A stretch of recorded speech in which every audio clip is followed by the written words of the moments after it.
Work.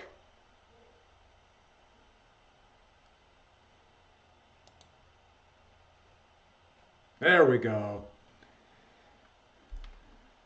All right.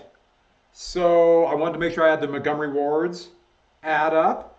And so technically this is the last day. A few people have asked me if I want to, even though this is the last day I'm going to collect notes, the last day.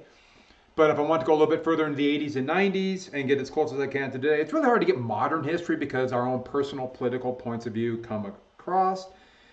But only, a handful of people have asked me to, but I need more than that. If I'm going to do it, I want to make sure I'm doing it to a number of people. But before we get going, the quiz, most of you had the quiz done. And so as soon as I get it all in, I'm going to type the grades in.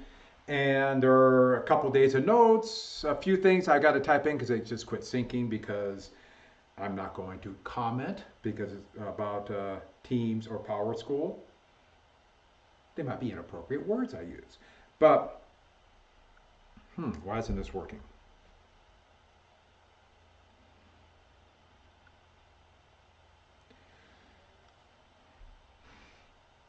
I still want to get these outfits. That would have been a great dress up day.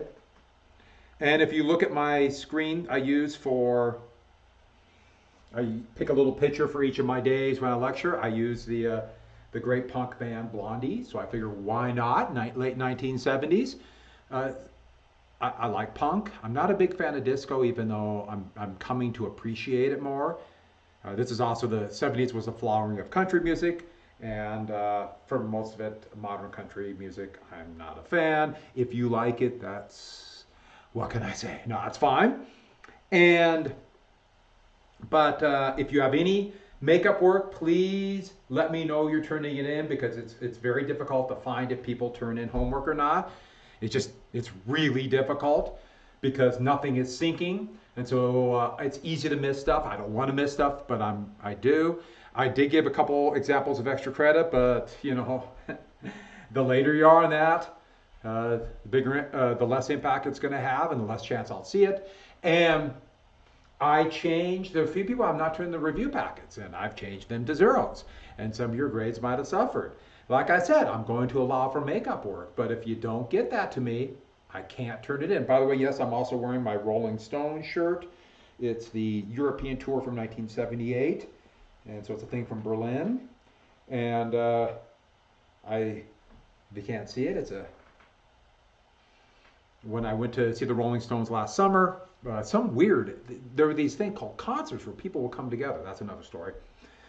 But I didn't like any of the shirts, so I had to get a Rolling Stone shirt, so I got this one.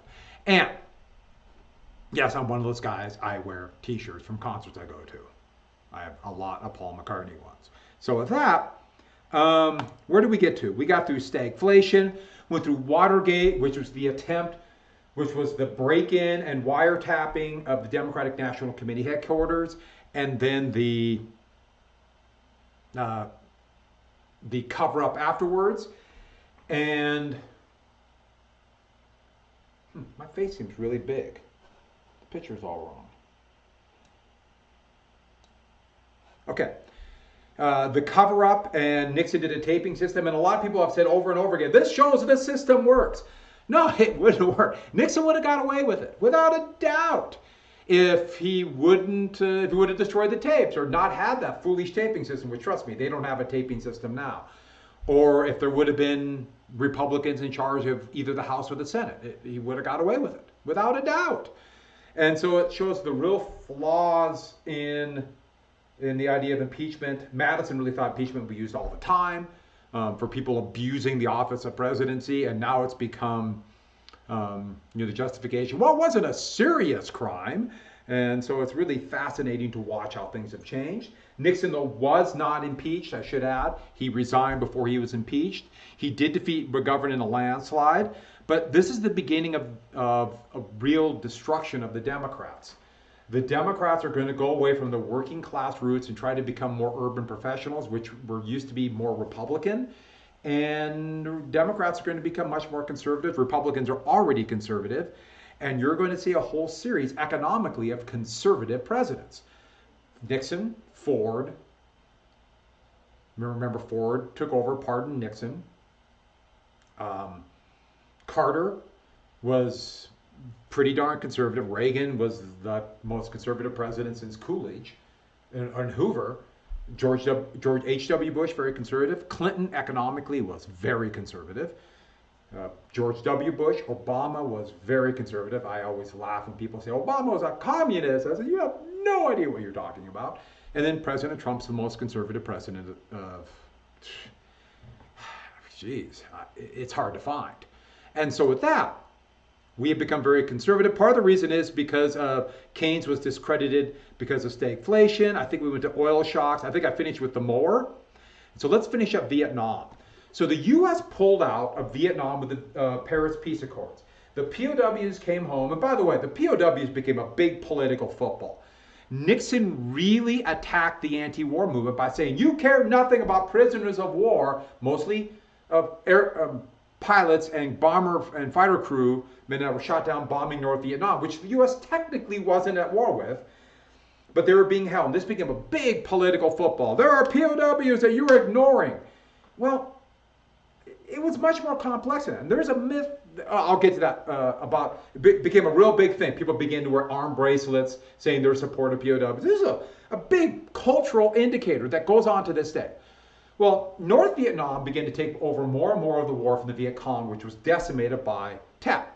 And in '74, they planned a big offensive in South Vietnam. So they attacked, and they took advantage of Watergate, knowing that the United States would not be willing to send troops in or additional support for South Vietnam, which Ford would ask for. This offensive was going to be relatively limited, but South Vietnam collapsed. And North Vietnam began to cut across South Vietnam, and going into '75, it looked like they might win. And this is more of what really is an invasion. Yes, there are still Viet Cong forces. Many South Vietnamese won Vietnam, but this in a lot of ways is an invasion by the North. And here are terrified refugees fleeing the city of Hue as North Vietnam advanced. Going into '75, it was over. South Vietnam was falling apart. And a lot of their leaders were just funneling money they got from the United States to stop South Vietnam. They were flowing that money into the United States, including President Tu. They got really rich. And the U.S., for the most part, abandoned people that fought with the U.S. A few of them escaped. The Montagnards were people who lived in the mountain region. Ethnically, they're not quite Vietnamese, so they've always felt mistreated, and so they helped the U.S. A lot of them would escape, but most would be abandoned by the U.S. For brutal treatment. But a lot of them settled in the United States. I go to the farmers market a lot. I like Helena's. I go to Missoula's too, and Montagnard farmers are some of the best produce there, and they escaped. They were some of the few that were able to escape during this time. And President Ford wanted to commit U.S. Air Force, but after Watergate, Democrats were emboldened enough to say no. And so these easy to follow map show the final days cutting across South Vietnam and eventually surrounding Cambodia. Surrounding Saigon. A map like this, I remember as a kid, and they had the Billings Gazette, and every day would come in and have this map of South Vietnam.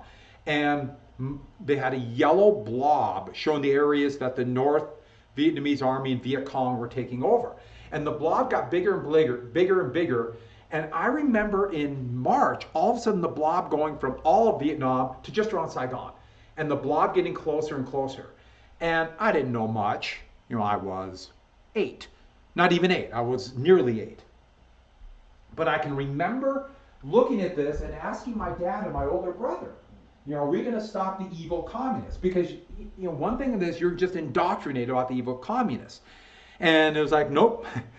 And I remember thinking, we're losing the Cold War, and I would not be alone. This would help bring to a conservative resurgence. But in April, South Vietnam fell. And not only that, communist allies to North Vietnam took over in Laos.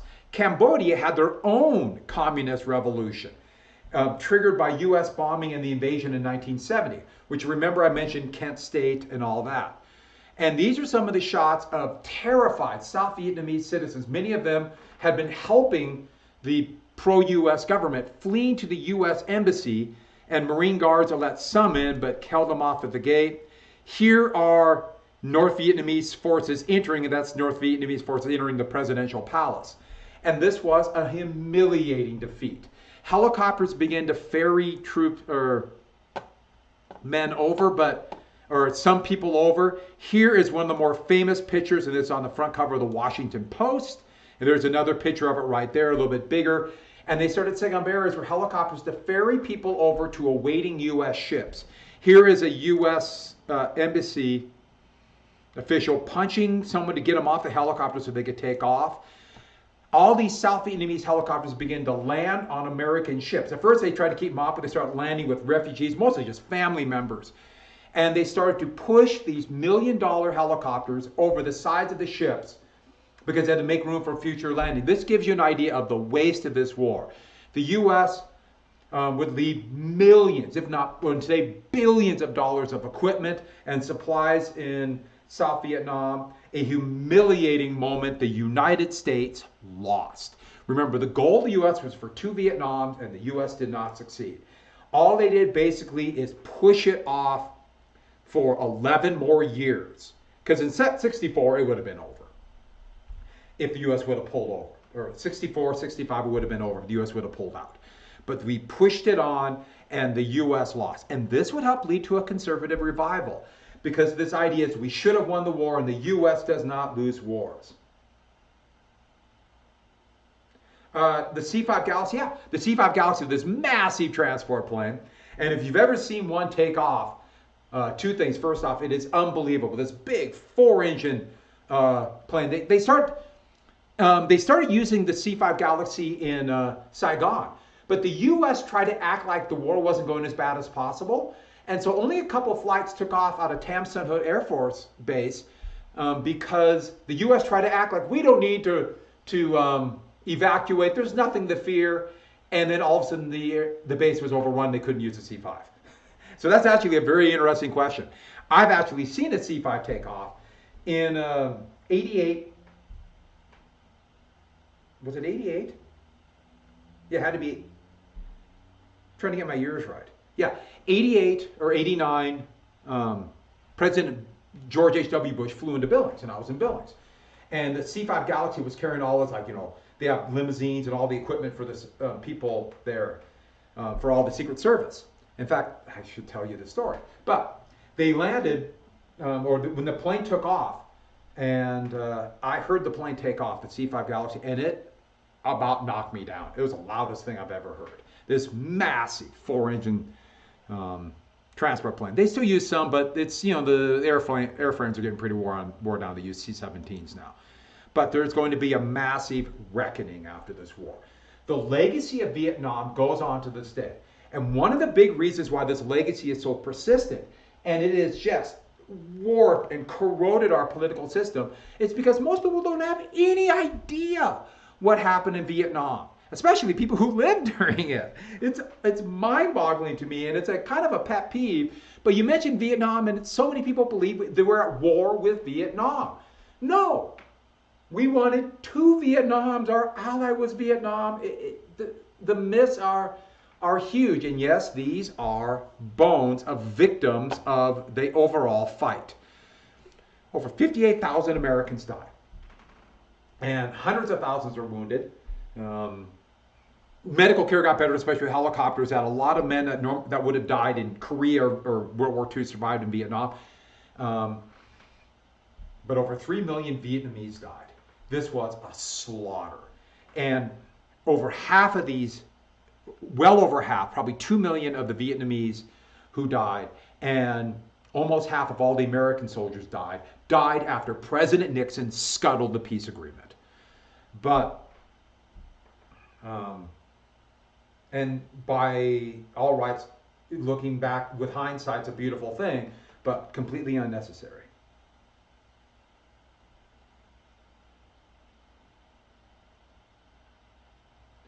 I like to see percentage better, but that perfectly makes sense. These massive turbofans they use. Because I've seen one live, and wow, the thing is so big. It's kind of scary. But the engineering is also amazing. But yeah, we see it today. More people are surviving today in Iraq and Afghanistan that they survived that would have killed them in Vietnam. The problem is you're going to have significantly more wounded soldiers today that survive with horrific wounds, and this is going to be a legacy of these wars that are going to go on, and much like, I'll get to that in a second. And nothing was worse than what happened in Cambodia. In Cambodia, a weird, they call themselves communists, but this totalitarian agrarian cult called the Khmer Rouge, with at first limited help from North Vietnam, took over in Cambodia the same time Saigon fell. And they would commit one of the most horrific genocides in history. Well over 1.5 million Cambodians would be worked to death, starved to death, or murdered. Here are skulls of some of the victims in this forced collectivization they had. And this would be dubbed the killing fields. And this was all started because of U.S. secret bombing in '69, which lasted until 1975, and the invasion in '70 that led to Kent State. And the reckoning, this is a bloodbath. In fact, Vietnam, the new country of Vietnam, now with North and South unified, would invade Cambodia in 1979 to remove the Khmer Rouge because they were so horrific. And China would invade Vietnam. All of our Truman Doctrine ideas would have been thrown out if people would have been paying attention. And Vietnam was an absolute ruin. There are still unexploded munitions all over. There are areas that are devastated. There are, these are people with birth defects caused by Agent Orange. This is a man who lost a limb, and this is from something I took talking about landmines. There are still millions of mines. They could begin to drop mines by planes, and they're still finding mines to this day, and over 1,000 Vietnamese every year to this day are killed or wounded because of mines and unexploded munitions from the Vietnam War. And this idea of this backlash against the peace movement will grow, the idea of the stab in the back. And here is the one, student protest. Arise, students, arise, everybody protest U.S. actions in Vietnam, with the implication that they all come from Moscow.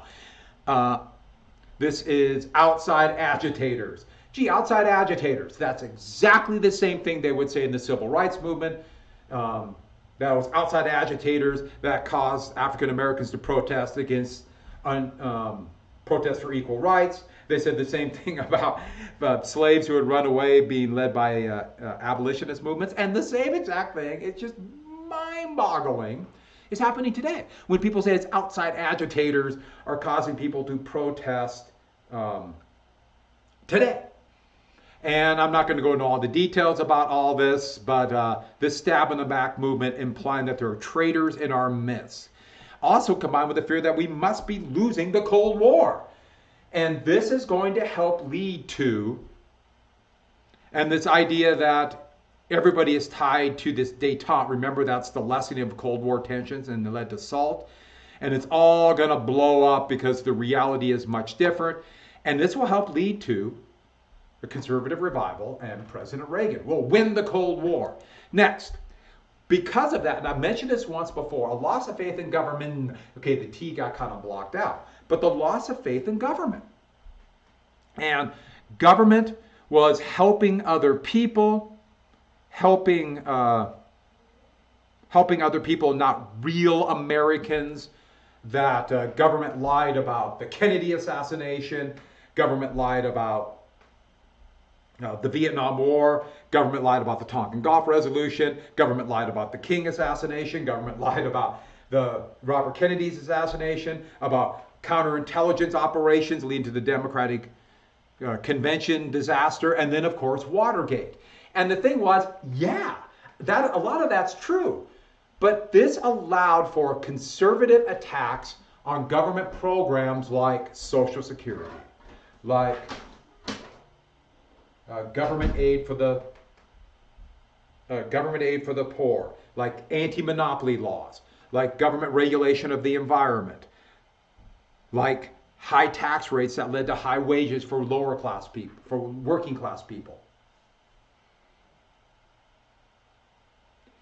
Uh, that's actually a really good question. Do students teach that? They teach it more as though the Cold War was a draw.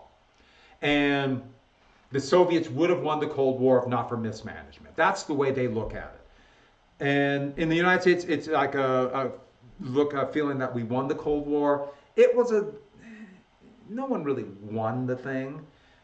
It's just that the Soviets were so mismanaged, but that's another story.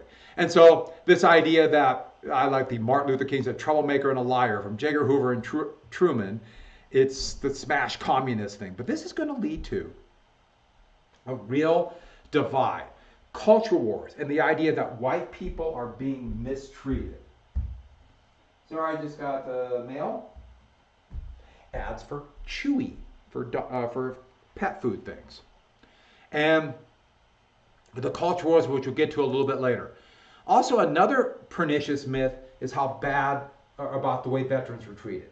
And this comes from a comic book showing the hippies spitting on a returning veteran and calling him a baby killer.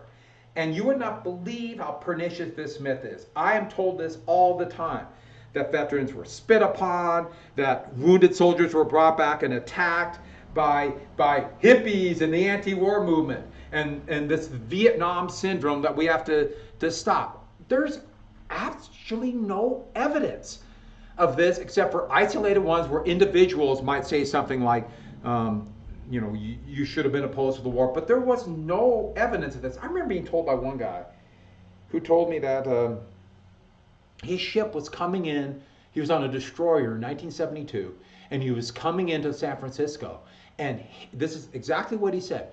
Hippies lined the Golden Gate Bridge and urinated on their ship as they came in. And I asked him, did this really happen? You witnessed this? He goes, no, I was below decks, but that's what they told me.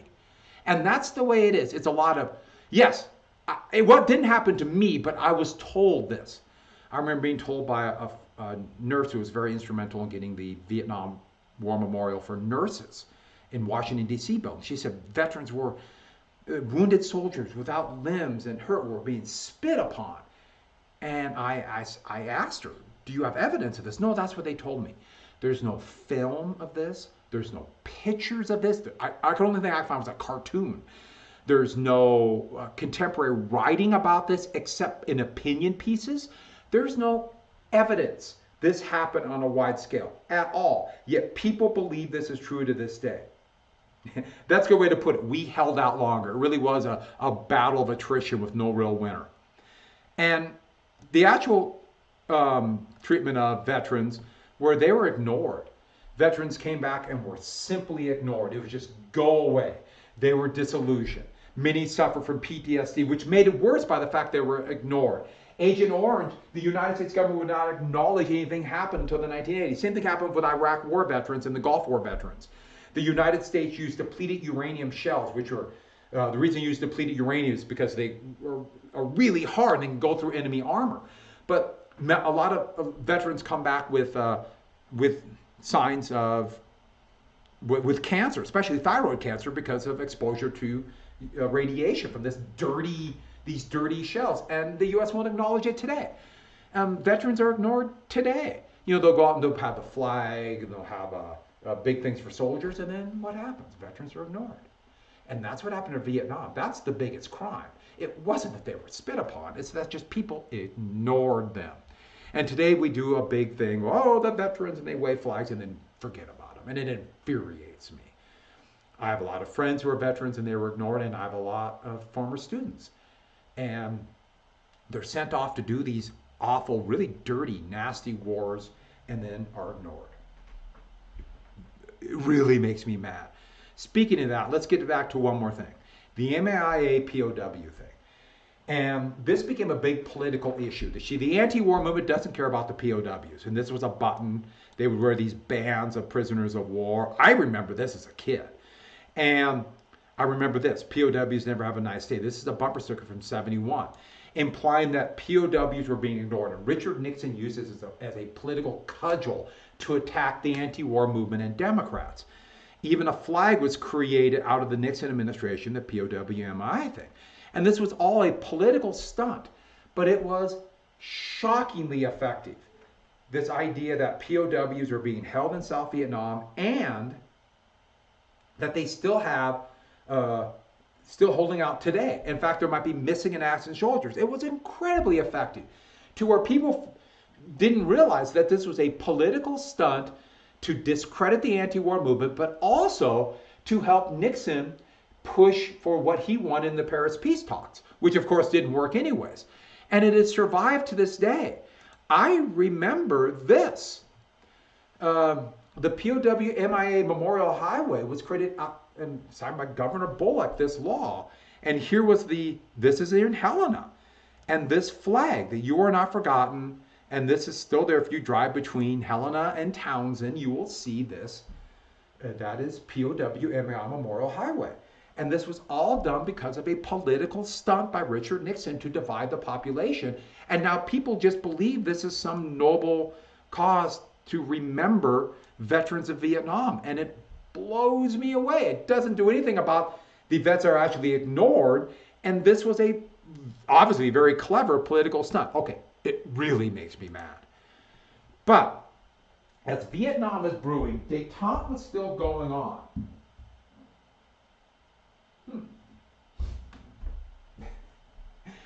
Okay, there's like 50 robins, okay, slight hyperbole, out of my yard. I watered this morning, must be the worms. Okay, détente continued. There was more talk about arms reduction. In fact, they started what's called SALT II. And here is President Ford with Leonid Brezhnev, and I love this outfit. But conservatives were saying we're giving in. Remember that word, appeasement. We appease the communists in Vietnam and they've won. We're appeasing them with SALT. We have to stop this. And this would begin mostly the Republicans, but some Democrats. We have to get tougher in the Cold War. But in 1974, the Helsinki Accords would be signed by Ford and Brezhnev, saying that all people have human rights. And conservatives would attack this.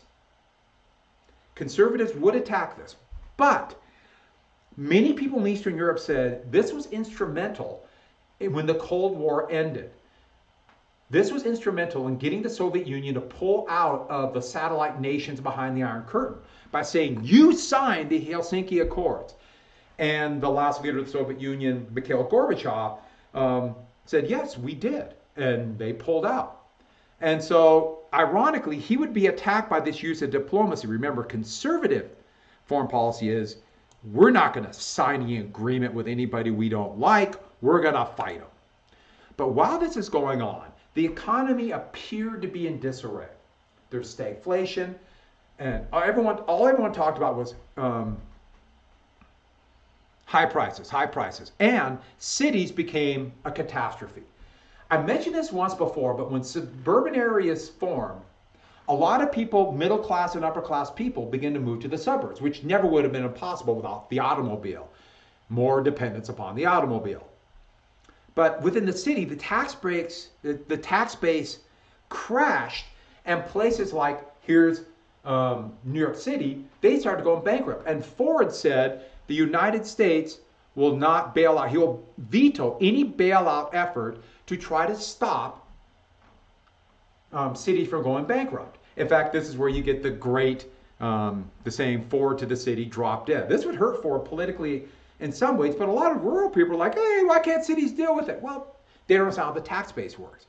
And what it meant then is even more urban blight, areas of cities begin to fall apart. I mean, the 1970s really was this era where the feeling was that much of the country was crumbling, which is ironic. The economy was actually better than today in most ways, but it just had the feeling after years of prosperity. And well, of course, today the unemployment rate's going to be 20%. And that's where you get these, in fact, I remember this term, the ghetto, which would go away because it became kind of racialized, which it was always racialized. Ghettos were in medieval, starting in medieval Europe, that Jews would be forced into cities called ghettos. So there was always racialized. But because of white flight, these areas begin to fall apart. These are all pictures from Brooklyn. And this one of kids playing basketball as a building burns. This is in New York City. And look at the subway now deteriorating, which it is now today. Similar things happening. And here is in the Bronx in New York City. And how do you deal with civil rights when, how do you say equal rights when, yes, now we have the Civil Rights Act, and yet a significant number of people, especially of African Americans in big cities, live in this. Civil rights, well, to many people it was like, well, too many leaders of the civil rights movement, it was a half-finished dream. And too many whites, it's like, you can't give them civil rights. Look what they do to their neighborhoods. And so when people say, wow, protesters burn down their own neighborhoods. Yeah, they don't have a lot of ownership to this. And this would help trigger a conservative revival. Look what happens when you give them rights. So, ironically, there would be 2 assassination attempts of President Ford, all within 3 weeks of each other. Squeaky Fromm, who, there's Ford being run away from Squeaky Fromm right there. There's a picture of her being arrested. She was part of the Charles Manson family, and they're involved with some of the most infamous serial killings in American history. Squeaky Fromm tried to assassinate President Ford, but the pistol didn't go off. She just got out of jail. She just got released. And then Sarah J. Moore, who, this middle-aged married woman, mother of 2, decided that she wanted to become part kind of revolutionary movements that were very small but around. And she tried to assassinate President Ford by firing a pistol at him. That's right after the pistol was fired, and they're pushing him into a limousine. She would be arrested and she would die in prison. But this gives you an idea of how just chaotic things were in the 1970s. While that's going on, remember the whole thing about government lying? The Church Committee.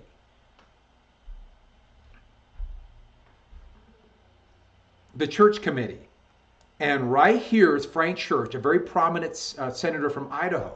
He began an investigation of secret government actions, secret government agencies, especially the CIA and the FBI. And they found out, this is where it came out in 75, 76, about the US government illegally overthrowing the democracy in Iran, all the lying in Vietnam, and all the times that the CIA was actually involved in espionage within the borders of the United States, which was illegal. But since all these operations are secret, very few people knew. Same thing with the FBI, who is keeping massive files on all sorts of people. Nixon had an enemies list involving the FBI with over 100 people, for everybody from anti-war protesters to the quarterback of the New York Jets, Joe Namath. And also COINTEL, that counterintelligence group I mentioned that infiltrated the 1968 anti-war protest. And all these things came out like, wow, this secret government, which I imagine they would be blown away at how much the extent of the secret government today. And there is holding one of these sniper rifles, or sniper pistols, which would not be very effective. But you guessed it, this would help lead to the conservative revival, because it just increased the distrust of government. And so 1976 was a pretty dramatic election. And this, I remember the 72 election, not much, but I remember it. But this is the first election I really remember.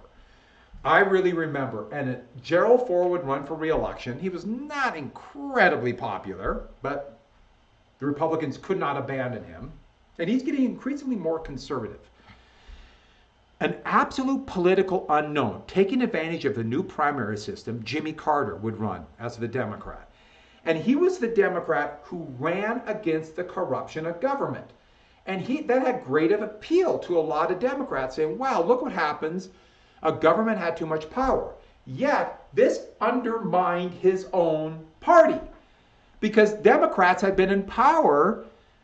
They controlled the House and the Senate pretty much continuously since 1954. And mostly Democratic presidents. And Nixon was president and Ford was president, but they had Democratic majorities in the House and the Senate in most states. So running against government is running against the Democrats. This actually would dramatically hurt him. And he came out of nowhere. The joke was Jimmy Who. And he was a peanut broker who really push the idea that he was this honest peanut farmer. And this grin, which doesn't look as big here, would become caricatured by cartoonists all over. And it was a pretty bitter election. But Carter would lead what they called the New Democrats.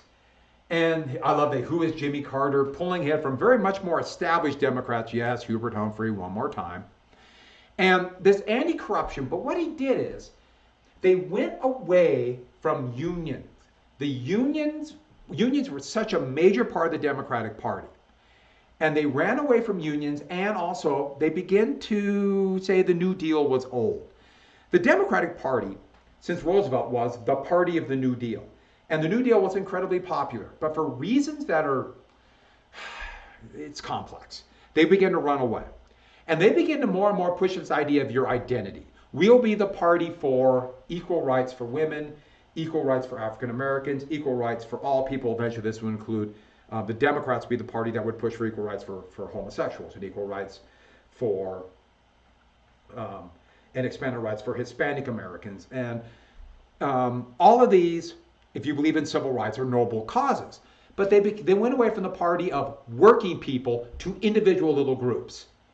And this would actually help the Republicans because they could cleave away white working class people. They became the party of this more elite urban professionals, which alienated working people. And more became, they called it neoliberal. What was neoliberal? Conservative economics. And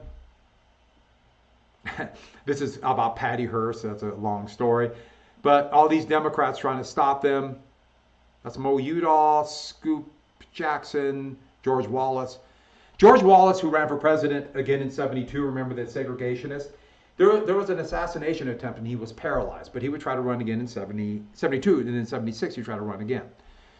And so this neoliberal was basically market-based conservative economics.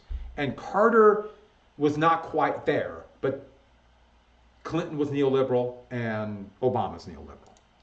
And so they also had the first presidential debate since 1976.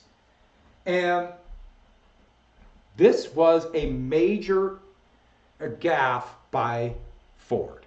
Ford at the debate said that Russia would never control Eastern Europe under his watch. And nobody really knows what he meant. Did he mean Western Europe? Because Eastern Europe was controlled by the Soviet Union. They're behind the Iron Curtain. That was ridiculous. And it made him look foolish. And Carter was already criticized for being kind of an oaf. It started with him stumbling while getting off of Air Force One and falling down, and then, ironically, to go skiing. He was a very athletic president. He was a great skier. But he fell and landed face first on the tarmac, and then there's stories about him falling over on the Christmas tree, hitting his head on Marine One. And so it just became this kind of oafish klutz.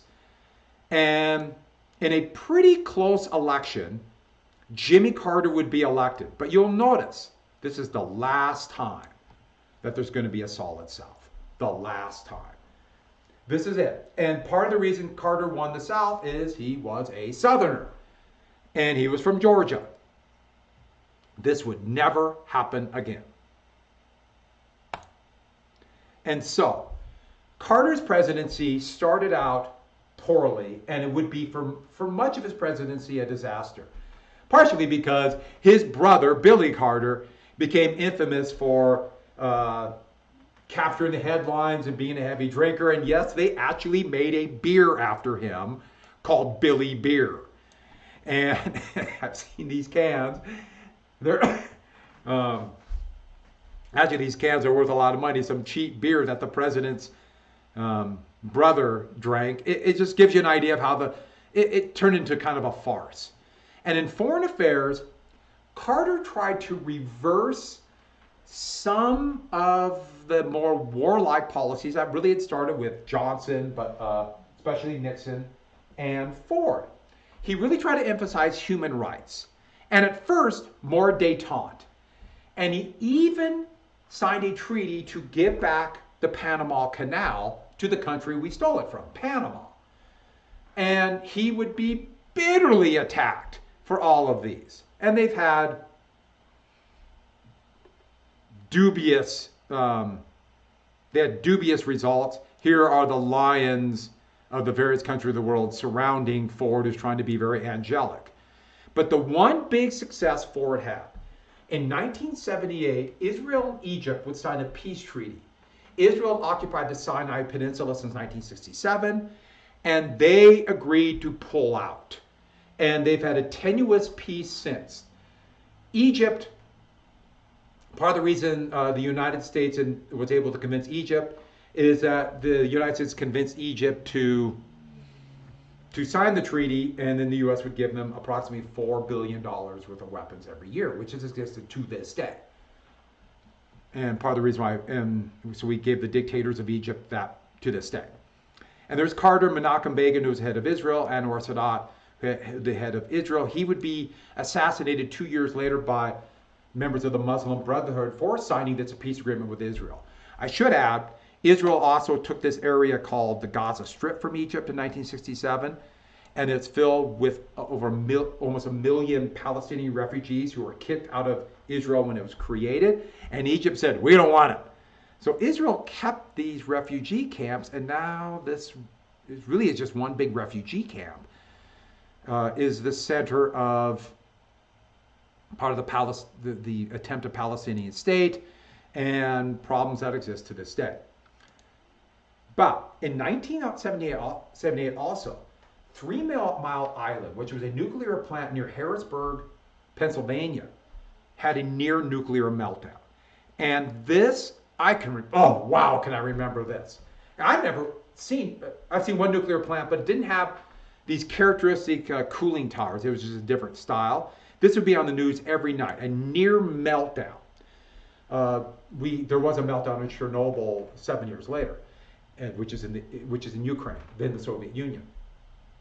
And it didn't happen, but there's not been a nuclear power site built in the United States since, because it showed the danger of these nuclear sites.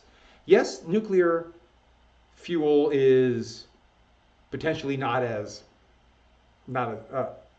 have as many pollutants, but nobody has any idea what they do with the nuclear waste. We just kind of bury them and hope for the best, and how dangerous they are. And in fact, there's a finite amount of uranium. That's another story.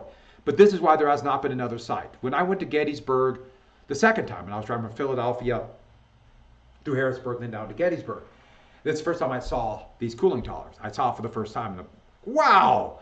3 Mile Island, yes, they would get it going again. When they thought it was going to have a meltdown, Jimmy Carter, who went to Annapolis, the Naval Academy, and then worked on nuclear submarines, he said, I'm going there. I'm going there.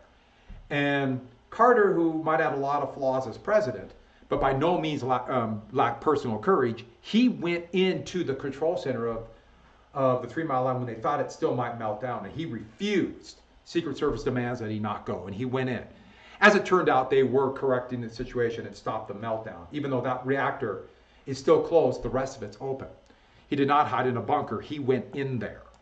But foreign policy began to really fall apart for Carter in 1979. 78 and 79 would be the Iranian Revolution.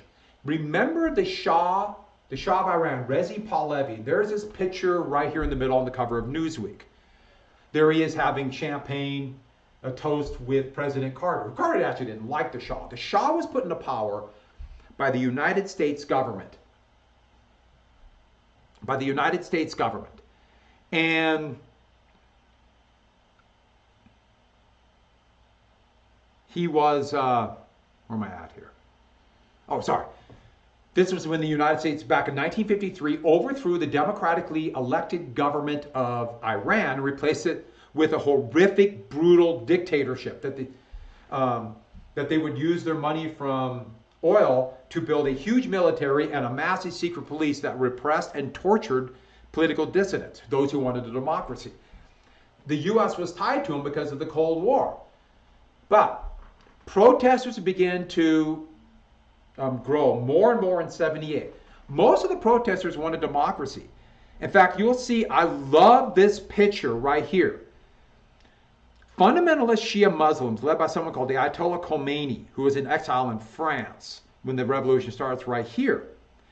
And they wanted to get rid of the secular, not religious Shah. But also, that's Mossadegh.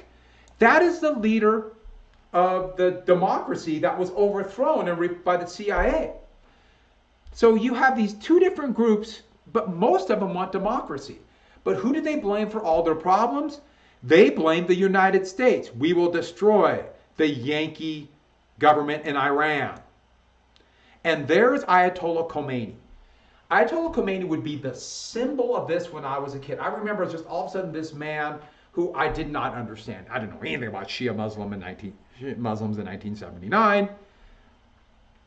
I was 12, but also I would have been pretty much like every other citizen of the United States. And he wanted to set up an Islamic state, a state that would be very sectarian, religious-based. About 70% of the population of Iran's Shia Muslim. Sunni Muslims, the vast majority of Muslims around the world are Sunni. And yes, there are different sects in that, so I'm giving you the very brief analysis. But Iran is one of the few countries that has a majority Shia.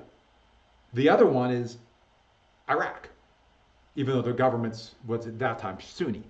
And they blamed all their problems correctly in many ways on the United States. Now, let's be clear about it. The Shah was Iranian. The secret police was Iranian. They did it to themselves in a lot of ways, but the U.S. helped. The U.S. pushed them along.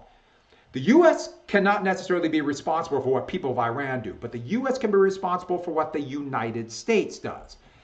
And so the U.S. did this, and you can imagine other countries will look at this and say, well, they don't want to necessarily blame themselves. Let's blame the United States, and the U.S. did shoulder some blame. Most Americans had no idea. Even when all this came out in 75, that was like ancient history to them. It's not ancient history to this day. And when the Iranians thought that the U.S. was going to help them put the Shah back in power, students stormed the U.S. embassy, and that became the Iranian hostage crisis. The Shah had cancer. And at first he went to Panama, and then the United States allowed him in for cancer treatment. To people in Iran, it's 1953 all over again. They're coming. And fueled by the Ayatollah Khomeini and his more just radically fundamentalist Shia Muslims, the mullahs encouraged students to attack the U.S. Embassy. November 4th, 1979. There was just a skeleton staff at the embassy, and 66 were held hostage. Eventually, 15 would be released. The people who were, they only kept the white members of the U.S. Embassy. So most were African Americans, they were released. And this was done to play on American racism. It's actually fascinating. But those 51 would be held for 444 days. And every day, this would be on the news at night about the hostages. And what could President Carter do? Could he, if he attacked, they're dead. They tried a hostage release attempt and it failed. But this made Carter look weak, and this would help fuel. Oh, that is the protest outside the embassy. That's a pretty amazing picture. And speaking of looking weak, look at these pictures. And most Americans did not understand why Iran was mad. Yes, the U.S. was a scapegoat, but there's good reason. And that would become this. That's a pretty amazing position, but that would lead to the help. More than any other reason, the conservative revival. Carter looks weak. We need a strong president to make America. Let's make America great again. That was Reagan's slogan, and it comes out of this. And so, I remember, if you've seen Yellow Ribbons talking about troops coming home, the Yellow Ribbon started by that Tony Orlando and Dawn song, tie a yellow ribbon around the old oak tree, during this hostage crisis. And every night, talk about deporting Iran, bombing Iran. I mean, all this stemmed from 53. If you wonder why, right now, right at this moment in the Persian Gulf, Iranian small little patrol boats are harassing American ships that are, in a way, trying to harass Iran right now It stems from here. Oh, I'm sorry. The students weren't held hostage. Iranian students, and they call them always students, but they think about young people.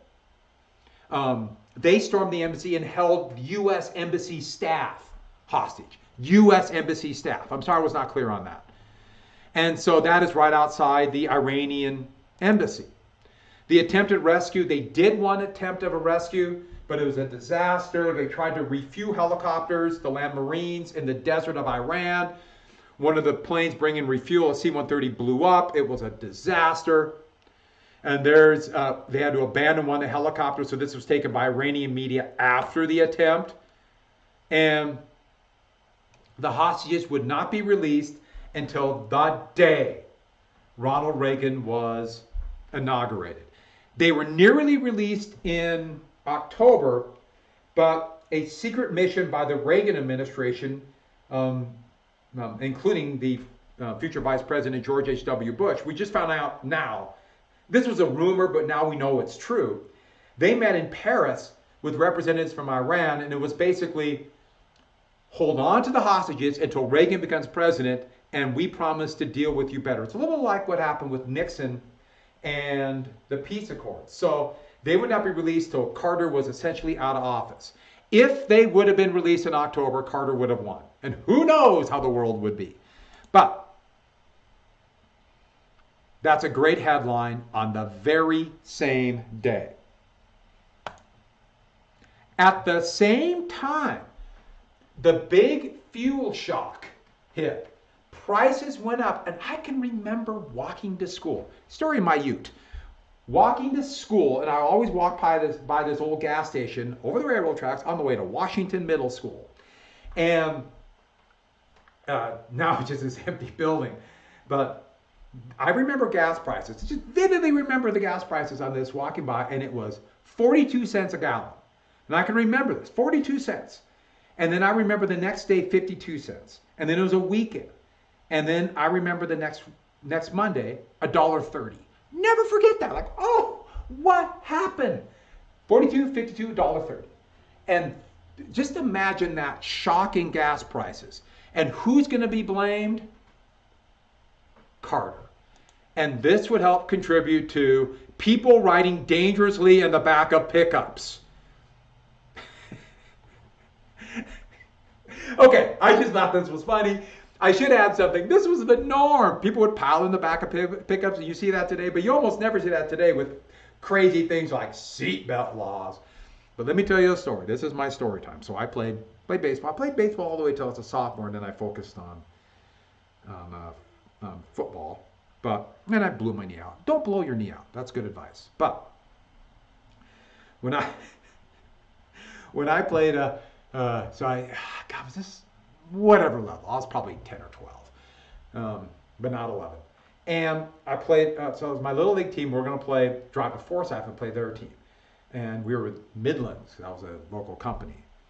And we were going to have a bunch of parents drive us the 45 miles to Forsyth. And for some reason, our coach, who was, I didn't know this till later, a total drunk, but good times. He forgot to tell the parents we needed a ride. So we all were dropped off, and he was supposed to have these caravan of cars come. No one came. And so our entire baseball team, and I'm not making this up, about 12 of us piled into the back of his Ford pickup. We just piled him back, and he drove the 45 miles to Forsyth. And we rode in the back of the truck along the interstate to Forsyth. And I remember we were like, he had cans in the back, and it's kind of scary that they're beer cans. We tied strings on, we're bouncing them along the road. Can you imagine today driving down the interstate and seeing a truck literally packed with baseball kids? We're all in our uniforms, drinking cans on the road. We were tough back then. All right, so last couple of things then. Also at the same time, and it's supposed to say 1979, but it's blocked out.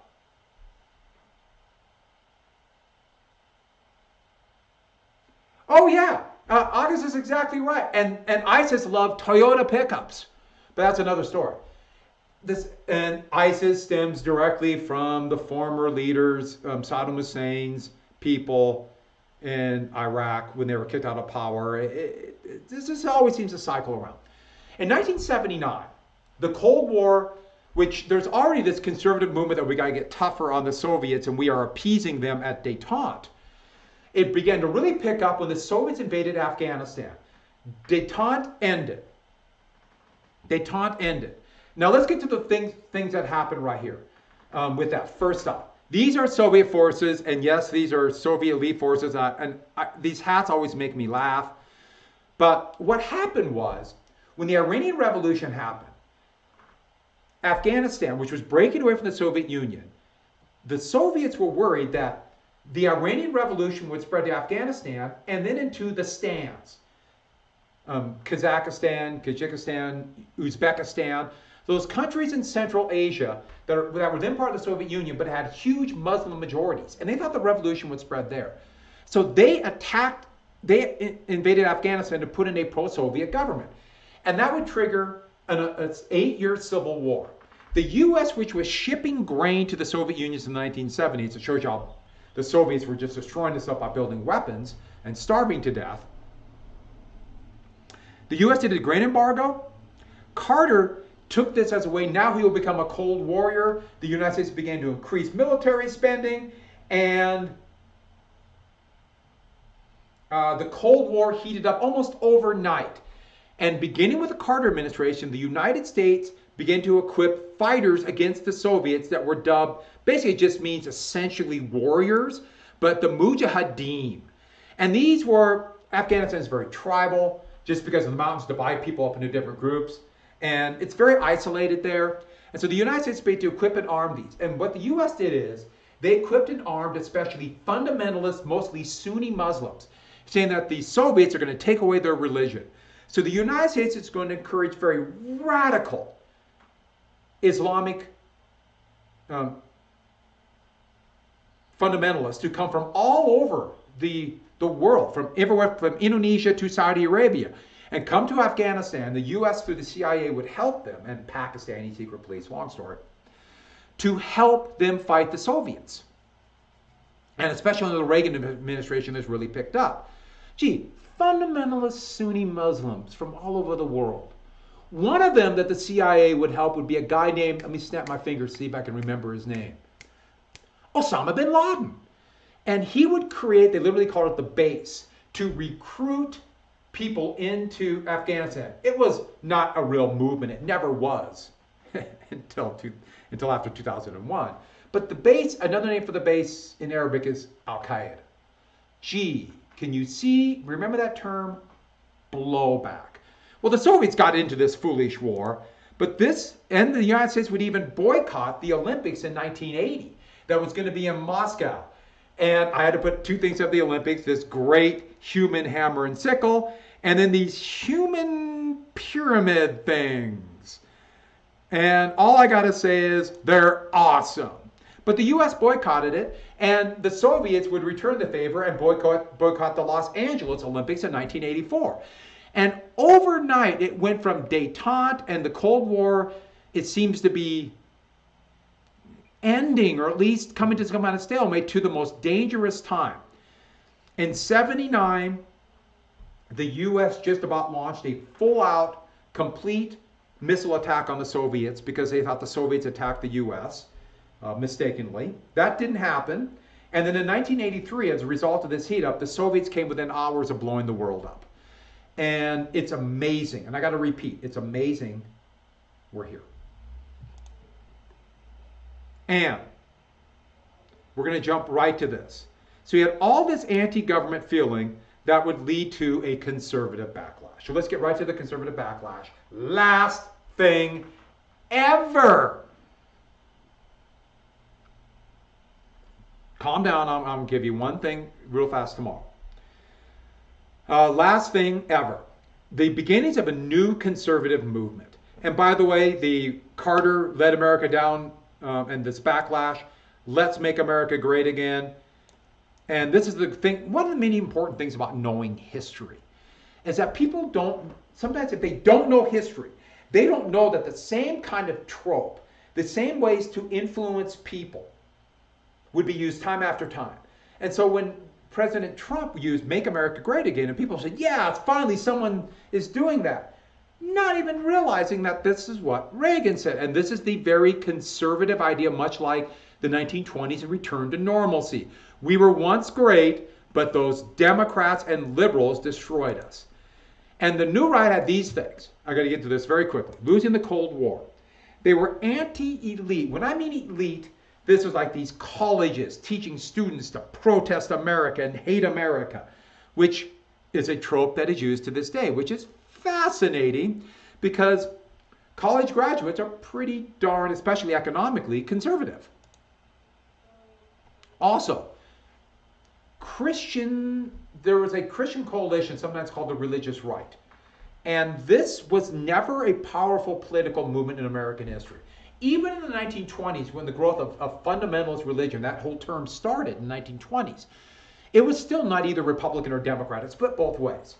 Carter was very religious. In fact, he called himself born again. And it was split pretty much 50-50.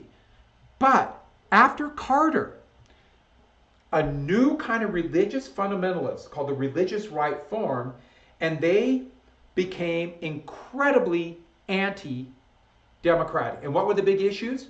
Fighting against equal rights and abortion. And they called it secular, which means not religion, humanism.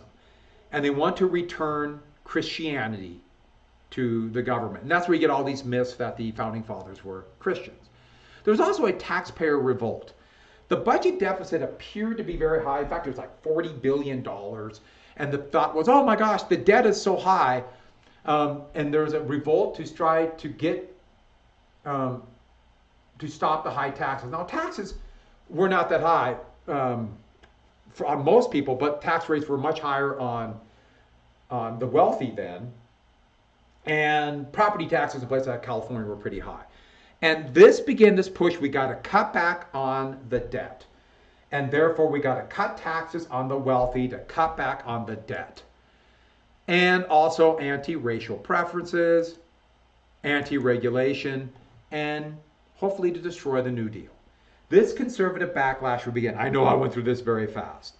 But this right here would become the basis of President Reagan and the conservative movement to this day. And Reagan really ran on a states' rights ticket. In fact, he would give his first speech, major speech in Philadelphia, Mississippi, and he talked to announce his running for president in 1980 and talk about states' rights. And he chose Philadelphia, Mississippi because back in 1963, 3 civil rights workers were murdered by the Klan and the police.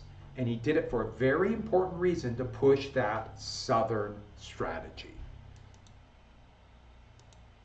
Oh, I should add that the deficit was actually dropping at this time.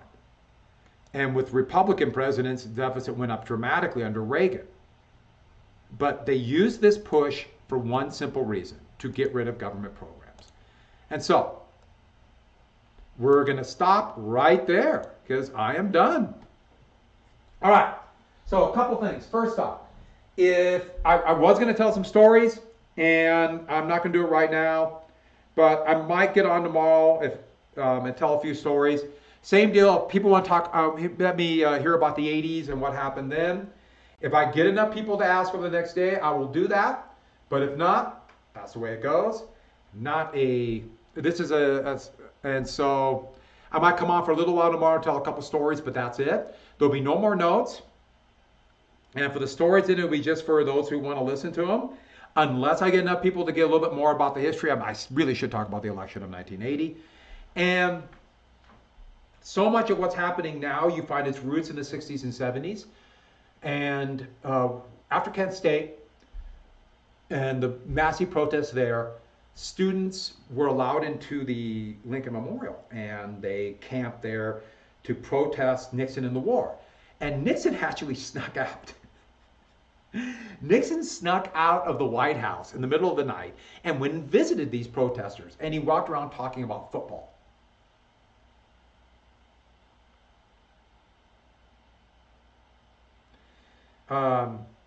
he went around talking about, he thought they're young people, I have nothing in common with them. So he started waking up these anti-war protesters just as the sun was coming up in May 11th, 1970. And he started talking about the Washington Redskins. And the whole idea of surreal. We are not even the same country anymore. Today, there were over 300, or last night, there were 300 armed guards, and we don't even know where some of them were from, probably mercenaries, surrounding the Lincoln Memorial to not let anybody in it. And it is amazing how these things have, I would say, devolved from the hope of the civil rights movement to where we're at now. And so this is actually a pretty scary moment, but it keeps cycling around and around. Okay, so a couple things in really quick. So if you have anything to turn in, please let me know. If enough people ask, I got a few people ask, I'll do a little bit more about it. I might come on real quick and tell stories. And I hope all of you have, you know, when you find out how you did in your AP exam, let me know. I hope you did well. Hope you were prepared. It was a really weird year. This was a hard thing to do. Unlike other years, we don't get closure. You know, you have a year, the school year ends, and we're done, and we get a closure. We get to say goodbye, whether you like the class or not like the class. It's still, you know, you had good people you liked in there, and we lost out on this. And so please, next year, hopefully we'll be in school. There's my grimace. Let me know how your summer went. Come by and say hi. And the important thing to understand from all of this is that if you don't follow history and know what's going on, that lack of knowledge will be used against you time after time. One of the things that has really bothered me, and I kind of mentioned this again, and it's hard for me to talk about this, but one of the things that happened with the protests today is how many people will talk about racism as it is something that it's always been this way. And that is so historically incorrect. But think how enough people believe that, how they could be manipulated, how they could be used to divide. And when people are divided, they don't unify. They don't actually make change. And in a way, it's very refreshing to see so many young people today who want to make change. Whether you agree with it or not, I like seeing people who want to make things better. But there are so many other people who just assume that, hey, this is the way it always has been. Maybe it's the right way, and we shouldn't change it. And that's why history is important. We have to know these things. And I try to connect it through today. Other than that, I will come on a little bit tomorrow, but let me know if you want a little bit more, and yes, special topics will come. And, oh yeah, green screen. I need to get a green screen.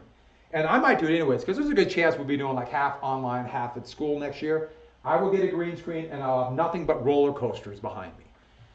On that happy note, if I don't get a chance to talk to you again, goodbye, have a great summer, and I will